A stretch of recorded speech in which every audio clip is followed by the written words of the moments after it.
মধ্যপ্রাচ্যের আকাশে আবারও আগুন জ্বলছে। ইয়েমেনের হুতি বিদ্রোহীরা সরাসরি ইসরায়েলকে টার্গেট করছে মিসাইল আর ড্রোন হামলার মাধ্যমে। লোহিত সাগরের বাণিজ্য পথে জাহাজে আঘাত, তেল আবিবে বাজছে সাইরেন, আর দূর থেকে ইরানের প্রকাশ্য সমর্থন। সব মিলে পরিস্থিতি দ্রুত এক ভয়ঙ্কর যুদ্ধের রূপ নিচ্ছে।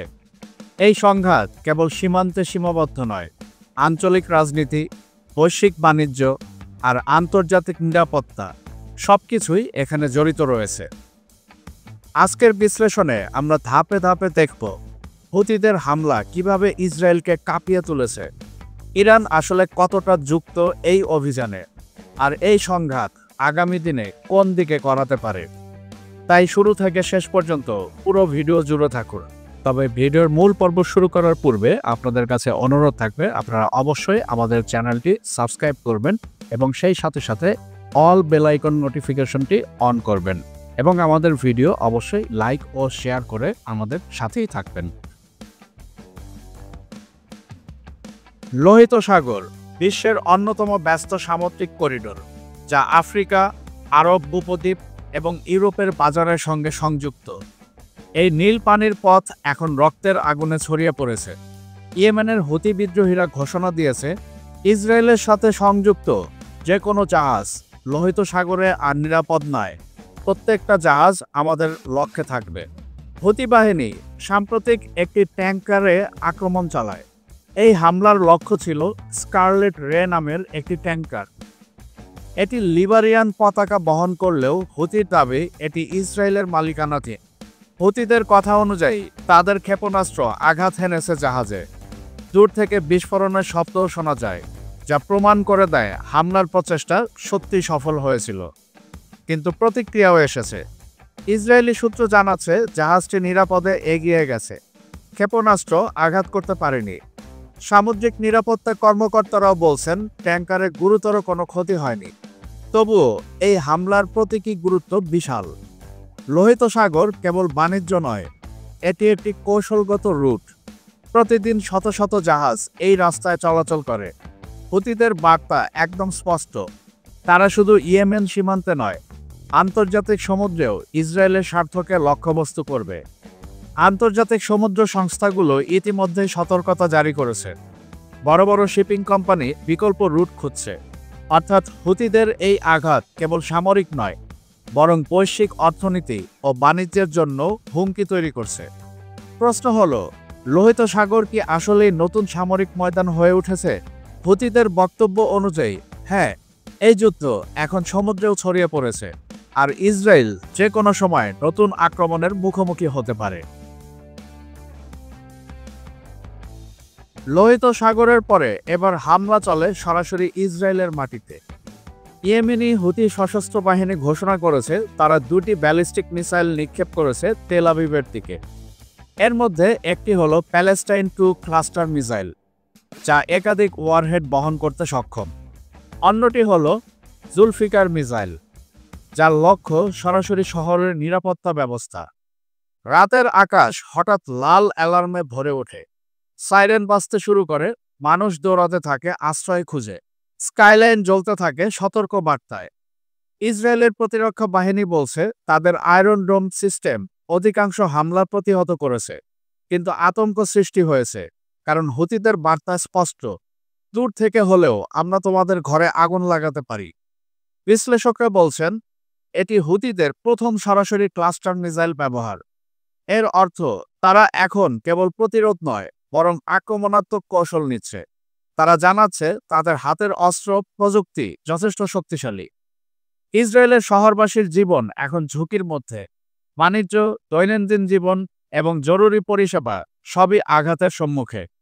এই মিসাইল হামলা মধ্যপ্রাচ্যের নিরাপত্তা পরিস্থিতিকে এক নতুন মাত্রা দিয়েছে। এবার প্রশ্ন, এই আক্রমণ কি কেবল একদিনের ঘটনা, নাকি হুতিদের দীর্ঘমেয়াদী কৌশলের অংশ? বর্তমান পরিস্থিতি থেকে বোঝা যাচ্ছে হুতি বিদ্রোহীরা ইসরায়েলের ওপর নিয়মিত চাপ তৈরি করার চেষ্টা চালাচ্ছে, যা আগামী দিনগুলোতে আরও ভয়ঙ্কর হতে পারে। পরিস্থিতি আরও ভয়ঙ্কর রূপ নেয় যখন খবর আসে ইসরায়েলের সামরিক হামলায় নিহত হয়েছেন হুতি নেতা প্রধানমন্ত্রী আহমেদ গালিব আল রাহাবি এবং মন্ত্রিসভার কয়েকজন শীর্ষ কর্মকর্তা। হুতিরা এই হত্যাকাণ্ডকে শহীদত্ব বলে অভিহিত করেছে। সানার রাস্তায় লাখো মানুষ মিছিল করে স্লোগান দেয়, আমরা প্রতিশোধ নেব, এই রক্তের হিসাব হবে। শহরের আবহাওয়া একেবারে উত্তপ্ত হয়ে গিয়েছে, শোক মিশে গিয়েছে ক্রোধে। নেতানিয়াহু বলেন, আমরা শত্রুর নেতৃত্বকে কেটে ফেলেছি, এটি আমাদের কৌশলগত বিজয়, কিন্তু বাস্তবতা আলাদা।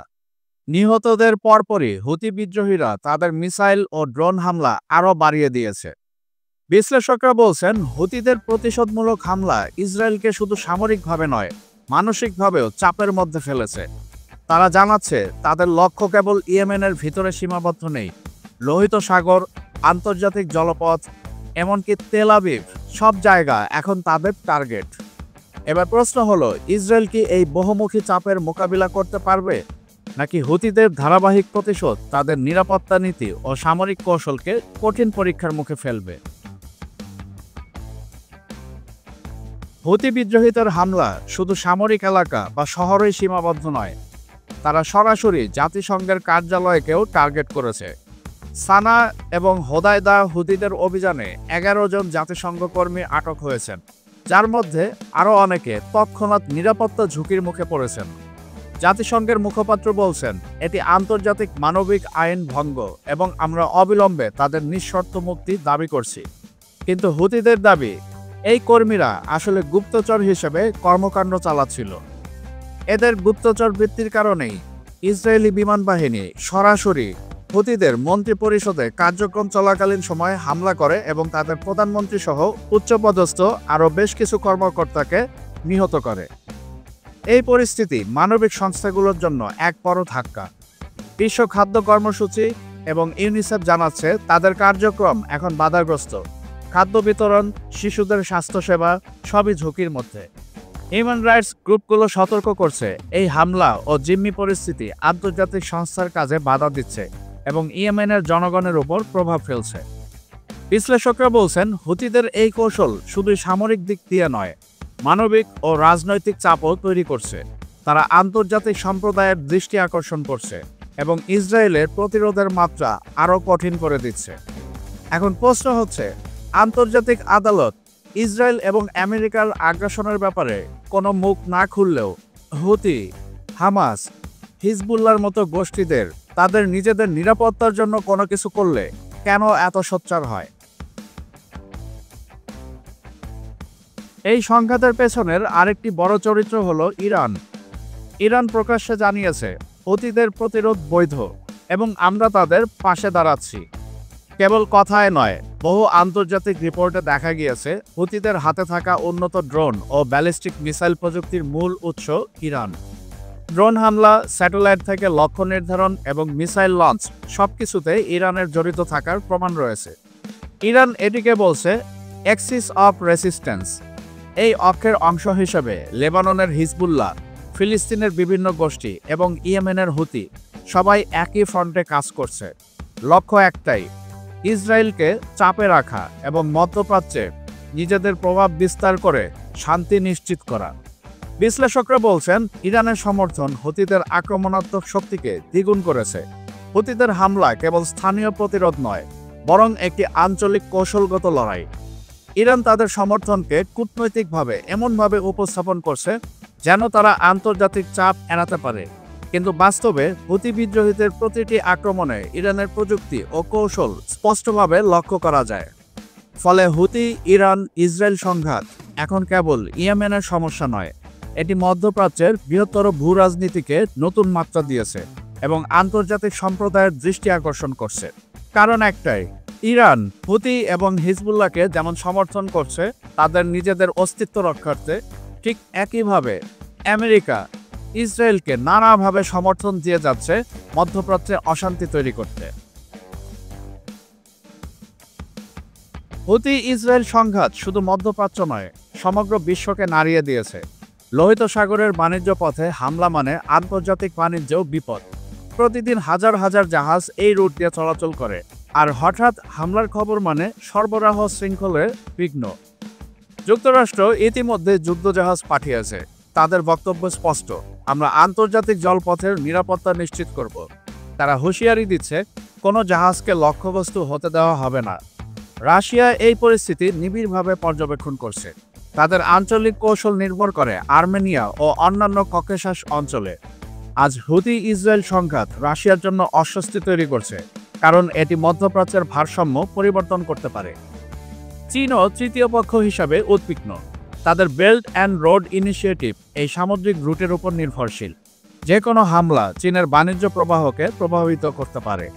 বিশ্লেষকরা বলছেন এই সংঘাত শুধু স্থানীয় দ্বন্দ্ব নয়, এটি আন্তর্জাতিক শক্তি ভারসাম্য ও ভূ রাজনীতির জন্য একটি বড় পরীক্ষা। হুতিদের প্রতিটি আক্রমণ বিশ্বকে মনে করিয়ে দিচ্ছে মধ্যপ্রাচ্যের যে কোনো সংঘাতের প্রভাব এখন শুধু স্থানীয় সীমার মধ্যে সীমাবদ্ধ নেই, বরং বৈশ্বিক নিরাপত্তা, বাণিজ্য এবং রাজনৈতিক স্থিতিশীলতাকেও স্পর্শ করছে। ইসরায়েল এখন একেবারে দ্বিমুখী চাপের মুখে। একদিকে গাজা যুদ্ধ এখনও চলমান, অন্যদিকে ইয়েমেন থেকে আসছে নতুন ব্যালিস্টিক মিসাইল ও ড্রোন হামলা। শহরবাসীর নিরাপত্তা, বাণিজ্য, দৈনন্দিন জীবন সবই ঝুঁকির মধ্যে। সামরিক বিশ্লেষকরা বলছেন ইসরায়েলি প্রতিরক্ষা বাহিনী অত্যাধুনিক ব্যবস্থা নিয়েও চাপের মুখে। আয়রন ডোম সিস্টেম বেশিরভাগ হামলা প্রতিহত করেছে, কিন্তু প্রতিটি আক্রমণ জনগণের মধ্যে আতঙ্ক সৃষ্টি করছে। লোহিত সাগরে হামলা কেবল সামরিক প্রভাব নয়, অর্থনৈতিক ও কূটনৈতিক প্রভাবও ফেলছে। আন্তর্জাতিক শিপিং সংস্থাগুলো সতর্কতা জারি করেছে। তেলের দাম বৃদ্ধি, সরবরাহ শৃঙ্খলার বিঘ্ন সবই ইসরায়েলের উপর চাপ বাড়াচ্ছে। বিশ্লেষকরা আরও বলছেন হুতিদের ধারাবাহিক আক্রমণ ইসরায়েলের কৌশলগত পরিকল্পনাকে পরীক্ষা করছে। একদিকে তারা প্রতিক্রিয়া জানাচ্ছে, অন্যদিকে হুতিরা আক্রমণ চালিয়ে যাচ্ছে। ফলে ইসরায়েল কি এই বহুমুখী যুদ্ধ সামলাতে পারবে, নাকি হুতিদের ধারাবাহিক প্রতিশোধ তাদের নিরাপত্তা নীতি ও সামরিক কৌশলকে কঠিন পরীক্ষার মুখে ফেলবে, তা সময়ই বলে দেবে। বন্ধুগণ, সবকিছু মিলিয়ে পরিস্থিতি স্পষ্ট। হুতি বিদ্রোহীরা শুধু ইয়েমেনে সীমাবদ্ধ নেই, তারা সরাসরি ইসরায়েলের নিরাপত্তা ও আন্তর্জাতিক জলপথকে লক্ষ্য করছে। লোহিত সাগর, তেল আবিব সব জায়গায় আক্রমণ স্পষ্ট। ইরান তাদের পাশে দাঁড়িয়ে হুতিদের কৌশলগত শক্তি বাড়াচ্ছে। ড্রোন, ব্যালিস্টিক মিসাইল এবং প্রশিক্ষণ সবকিছুতে ইরানের প্রভাব লক্ষ্য করা যায়। হুতি ইরান ইসরায়েল সংঘাত এখন কেবল স্থানীয় নয়, এটি আঞ্চলিক ভারসাম্য ও আন্তর্জাতিক নিরাপত্তার জন্য বড় চ্যালেঞ্জ। ইসরায়েল প্রতিশোধ নিচ্ছে, কিন্তু প্রতিটি আঘাত আরও নতুন আক্রমণ ডেকে আনছে। জাতিসংঘ, যুক্তরাষ্ট্র, রাশিয়া, চীন সবাই উদ্বিগ্ন। ব্যবসা বাণিজ্য, মানবাধিকার, সামরিক নিরাপত্তা সব ক্ষেত্রেই প্রভাব পড়ছে। প্রশ্ন হলো, এটি কি সীমিত সংঘাত থেকে আঞ্চলিক যুদ্ধের দিকে করাবে, নাকি আন্তর্জাতিক চাপ পরিস্থিতি স্থিতিশীল করবে? এই ভিডিওতে আমরা দেখলাম হুতি হামলা, ইসরায়েলের প্রতিশোধ এবং ইরানের ভূমিকা কিভাবে এই সংঘাতকে আন্তর্জাতিক মাত্রায় পৌঁছে দিয়েছে। ভবিষ্যতের দিনগুলোতে পরিস্থিতি আরও জটিল হতে পারে, তাই সবাইকে সচেতন থাকতে হবে, কারণ মধ্যপ্রাচ্যের নতুন অধ্যায় এখন মাত্র শুরু হয়েছে। বন্ধুগণ, মধ্যপ্রাচ্যের বর্তমান অবস্থা নিয়ে আপনাদের মতামত